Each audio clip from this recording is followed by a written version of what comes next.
মাদ্ৰাছাৰ ছাত্ৰীৰ সন্মুখত হাৰি গ'ল মুখ্যমন্ত্ৰীৰ চৰকাৰী স্কুল।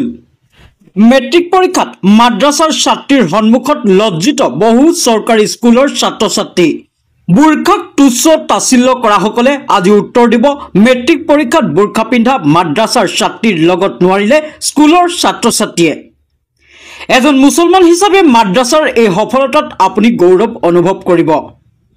ভিডিঅ'টো শ্বেয়াৰ কৰি সমগ্ৰ ৰাজ্যত ভাইৰেল কৰাৰ দায়িত্ব আপোনালোকৰ। 100% ফলাফলেৰে উজলিল দক্ষিণ পলাশজুৰি ৰাবিয়া ইছলামিয়া টাইটেল বানাত মাদ্ৰাছা। হাইস্কুল শিক্ষান্ত পৰীক্ষাৰ ফলাফলত 100% উত্তীৰ্ণৰে উজলিল মৰিগাঁও জিলাৰ মৈৰাবাৰীৰ দক্ষিণ পলাশজুৰি ৰাবিয়া ইছলামিয়া টাইটেল বানাত মাদ্ৰাছা। জানিব পৰা মতে এইবাৰ মাদ্ৰাছাখনত 23 গৰাকী ছাত্ৰীয়ে মেট্ৰিক পৰীক্ষাত অৱতীৰ্ণ হৈছিল আৰু ইয়াৰে 17 গৰাকী ছাত্ৰীয়ে প্ৰথম বিভাগ আৰু 6 গৰাকীয়ে দ্বিতীয় বিভাগত উত্তীৰ্ণ হৈ 100% ফলাফলেৰে মাদ্ৰাছাখনৰ লগতে অঞ্চলটোলৈ গৌৰৱ কঢ়িয়াই আনে। উল্লেখ্য যে এইবাৰ পৰীক্ষাত অৱতীৰ্ণ হোৱা 23 গৰাকী ছাত্ৰ ছাত্ৰীয়ে আৰবী বিষয়ত লেটাৰ মাৰ্ক পাবলৈ সক্ষম হয়। মাদ্ৰাছাখনত বৰ্তমান নামভৰ্তি চলি আছে বুলি অধ্যক্ষ অলিউল্লাহে আজি এডাল সাংবাদিকক জানিবলৈ দিয়ে। ব্যুৰো ৰিপৰ্ট যমুনাইনী। হয়, আজি যেহেতু ৰিজাল্টখন পাই নতুন আনন্দিত হৈছো আৰু আমাৰ 23 জনী ছাত্ৰীয়ে পৰীক্ষা দিছিলে, তাৰে ভিতৰত 17 জনীয়ে ফাৰ্ষ্ট ডিভিজন পাইছে আৰু বাকী কেইজনে ছেকেণ্ড ডিভিজন পাইছে। আৰু মই আশা কৰো এইখন মহাবিদ্যালয়ৰ পৰা আগন্তুক দিনত আৰু ভাল ৰিজাল্ট কৰিব বুলি আমি সকলো ষ্টাফে কাম কৰি যাম আৰু আগন্তুক দিনত যাতে ৰাইজে এই অনুষ্ঠানৰ লগত সহায় সহযোগ কৰে তাৰেই মই কামনা কৰিছো। আমি দুটা সাবজেক্ট একেলগে পঢ়িছো, স্কুল মাদ্ৰাছা দুটাই। আমাৰ পঢ়াত একো অসুবিধা হোৱা নাই, কাৰণ আমাৰ ছাৰ বাইদেউ হুজুৰসকলে বহুত মেহনত কৰিছে আমাৰ কাৰণে। বহুত ভাল লাগিছে।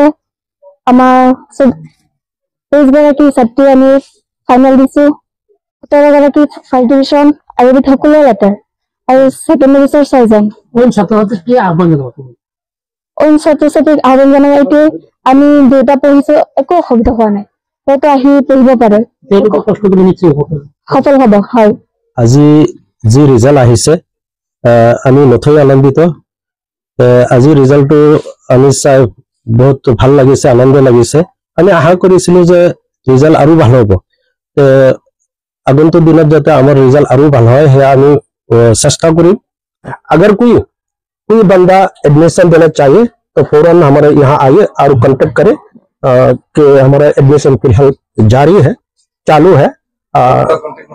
अब मेरा कांटेक्ट नंबर ये है 9365686715। आपको मद्रसा में गरीब छात्री के लिए क्या मौका है? हाँ, जो मतलब गरीब के लिए ये है कि अच्छा खासा हम लोग जो फैसिलिटी है उनमें से जो अच्छा खासा सुविधाएं हम लोग रखी है। अगर कोई यतीम होगा उनके लिए अलग से सुविधा है, और गरीब के लिए अलग से सुविधा है, कि हर तरह सुविधा के हम लोग हर आदमी के लिए हम लोग रखे हैं।